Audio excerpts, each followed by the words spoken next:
So yeah, guys, I'm about to fuck up watching this video. Look what time it is. 10:10 p.m. And this is my current view. Completely foggy and dark out. I'm here at work alone.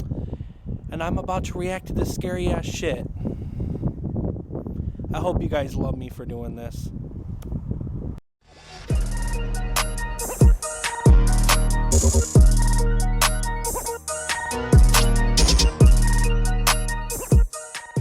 What's up, everyone? DKRACK here. I'm about to react to another video for you guys, and this has 3 real horror stories that are creepy as hell by Mr. Nightmare. Now, I've had a couple people requesting that I start doing a few scary reactions. Obviously, I'll keep doing the Angry Grandpa reactions, but they want me to throw in a few scary reactions here and there. Before we get started, let me open up my drink. Venom. Shit's pretty good. That's good. Alright, guys. Like always, I'll link to original video down below. Let's check out 3 real horror stories that are creepy as hell by Mr. Nightmare. Let's go. I don't know why I'm doing this shit at 10 o'clock at night. I'm a dumbass. It's always got to start off with that creepy ass fire. Bomb fire or whatever. I'll never forget the time my sister Danielle and I were home alone one Friday night when our parents were out. I was 12 and she was 13. We have an average-sized house, but you can hear everything going on in there. For example, you could be on the top floor and hear someone talking down in the den. That sucks. We were both doing our own things in our rooms upstairs. That's when I heard it. A slight tapping coming from downstairs in the den. Tapping? I soon realized it sounded like tapping on the back door. I assumed it was Danielle, so I went down to the den. It was too dark outside to see who was out there, so I flipped on the outside light. It wasn't my sister, but a random guy. He looked mid-40s, long black hair, graying a bit, red cheeks, probably 6'1". No. Being that this was our backyard door and some stranger was standing on the outside of it, I almost ran away. But the guy was staring at me with a kind of unintimidating look, as if he needed help. I slightly pushed the door window screen open so he could talk to me. He told me he needed to use our phone. I asked him why, and why he was in our backyard. You can stay outside. He disregarded what I had said and pleaded for me to let him in. Or some shit. I told him sorry and asked him to leave before I would call the cops. I tried to slide the door window back up, but he actually blocked it with his arm and began reaching into my house trying to unlock the door. When I cried for my sister, the guy pulled his arm away. I ran upstairs where I met my sister halfway. She took a peek through the den stairway to the back door and saw the guy standing there still. She called our parents. They told us to call the police and to stay upstairs. We both stayed in our rooms for a while. There was no more tapping or anything, so me being my 12-year-old self trying to be brave, I went downstairs to the den. He wasn't standing by the door anymore, but the door window was lower than when I had left it.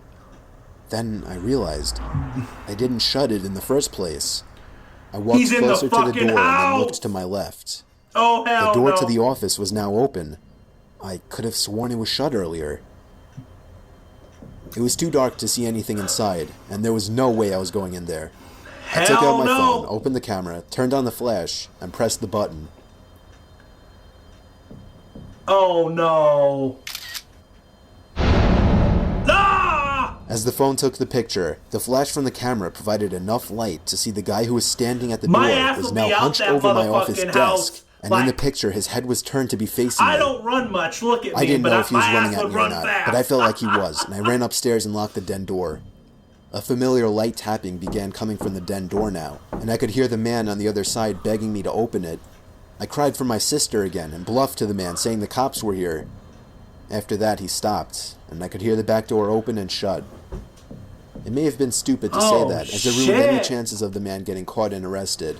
But it may have also saved our lives, as the cops did not arrive for another 5 minutes.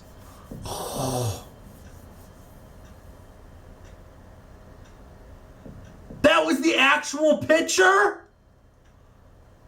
Oh This shit, I story is thought that was told just under a the picture author's he father's used. point of view. Me and my girlfriend's fuck. brother had been talking about hunting, and I decided to take him on a hunting trip. It was his first time going, so I wanted to take him somewhere where I was sure he would get a deer. So I asked my uncle if we could go to his place, and he told me we could stay there for the weekend. I told him that was perfect and that we'd stay. Me and Adam got our stuff together and headed that way.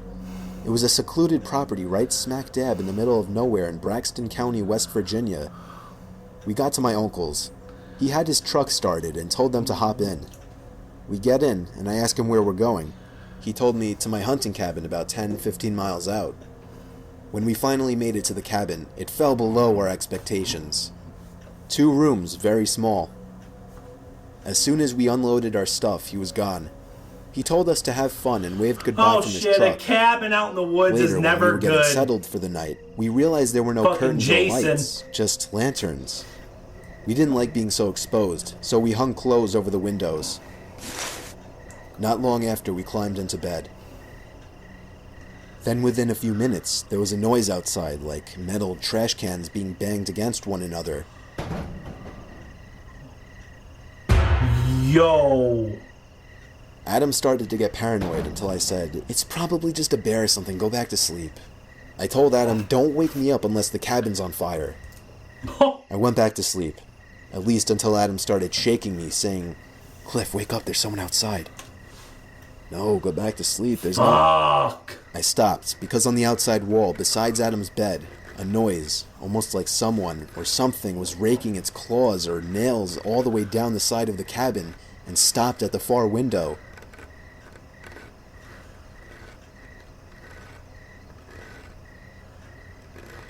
Hell no! The noise was followed by tapping on the window. Oh. Neither of us wanted to move the clothes to see what it was. I told Adam to load his That's gun, why you as I have a did myself. freaking gun with you. We stayed up all night and left in the morning. We questioned my uncle if he was playing a trick on us. He didn't have a clue what we were talking about. The author says his dad never went back to that cabin. The picture attached was taken by his uncle before he left them, and you could see the cabin in the background. Hell no! I'm not going to some creepy ass cabin out in the woods. I'm sorry, no. I'd rather sleep at home. I was 19 years old at the time, working at a sketchy motel. The motel was pretty run down, and the majority of people who stayed there were locals that were just doing things they weren't supposed to be doing. Let's just say the cops came by multiple times a week. I worked as both a front desk person, checking in these creeps all hours of the night, and as a housekeeper who got to clean up their nasty, vomit-smelling rooms afterwards. Ugh. One afternoon, I was working as a housekeeper in the second building of the motel on the backside furthest from the office. I hated working over there because it not only had the most worn-down rooms, but it was always pretty vacant over there and way too quiet for comfort. Oh, excuse me. I began cleaning one of my last rooms and wanted to get done in a hurry because it was getting late. I was washing the mirror in the room that I was cleaning when all of a sudden, I saw a man in the reflection staring at me. He was mid-50s, dirty, with long, greasy hair. Ugh. Startled, I screamed, "Oh my god." Take a I fucking told him it bath scared or me. shower. The room I was currently cleaning was vacant, so there was no reason why this man should have been in there watching me clean. However, we just had a meeting on customer satisfaction, and my boss was really pressuring us to be more polite and Fuck help the customer guests any way we could. satisfaction. My ass would be out of there. Sir? I asked him cautiously. Can I get you anything? Towels? The man just stared back at me with a crooked grin and held out his hands to me. I thought maybe he was handing me a tip for cleaning his room earlier, but when I looked down, I saw he was holding a $100 bill. Alarms started going off in my head. No one tips $100 on a $40 a night room. Was he wanting The man her to just have smiled and sex said with his name him or was some Terry. shit? He said he was staying in the room next door with his wife Sherry and sort of joked about their names rhyming. He smelled like car oil and alcohol. Ugh. When I asked him why he was trying to hand me $100, he laughed deep in his throat and said, "Me and my wife were watching you, and we just wanted to have fun with you." Oh! I felt like my heart jumped into my Have throat. fun with you? Hell no! No, I can't do that, sir. I'm sorry. I Time wanted to to run out of the room clock out screaming, for the but he was night. blocking the door, my only exit. The man smiled again, taking on a softer tone of voice, and invited me to come into his room to meet his wife, just to talk as friends. Him and his wife are I probably nervously fucking told him no serial again, killers or and that some I had shit. a lot of work to do for the day. I prayed to God he would just go away, and eventually he did. He grunted and walked off in what I assumed to be the direction of his room. My mind began racing. There is no wife, I thought. This man could try and kidnap me. I was 110 pounds at the time and not very strong. He could easily overpower me. I locked the room from the inside and went directly to the phone to call my manager at the front desk, but the phone wasn't working. Adrenaline began pumping through my veins, and despite what I was always told not to do, I was panicking. Did he cut the line? No, I thought. Shit. This is a crappy motel. It happens all the time. But I just have to get out. I remembered that I had my cell phone out on my housekeeping card, but that was outside the locked door. I'd have to open the door to get it. Oh, hell. I cautiously opened the door to the room that I was cleaning and peered outside. out. I didn't see anyone, so I frantically began searching my cart for my cell phone. I was wasting too much time looking for it, so I just decided to run as fast as I could and make a break for the front desk in the office. Then from behind me, I heard the man again, but this time he was screaming to someone else, "She's running, she's getting away." I could hear his shoes slamming against the pavement after me. He's chasing her. I quickly turned the corner, grabbed my key card, and let myself into a stockroom and locked the door. Within moments, I heard the sound of the dirty guy and someone else running outside, searching for me. I stayed in that stockroom for 30 minutes shaking until I could no longer hear him searching for me. I finally got the courage to run the rest of the way to the front desk. When I made it there, I collapsed into my boss's arms and he called the police. The man and whoever else was in the room with him peeled out before the cops could arrive, and I was beyond shaken up. According to the police who ran a search, this wasn't the first time he had done something like this, and he was actually wanted for sexual assault, gross sexual imposition, and in the past was once charged with rape. He was a fucking rapist? It happened to be my birthday. This guy was caught. A few weeks after that, I quit. Hell yeah. I'd fucking quit too. Hell no. Well, alright guys, that was 3 real horror stories that are creepy as hell. And yeah, those were fucking creepy as hell.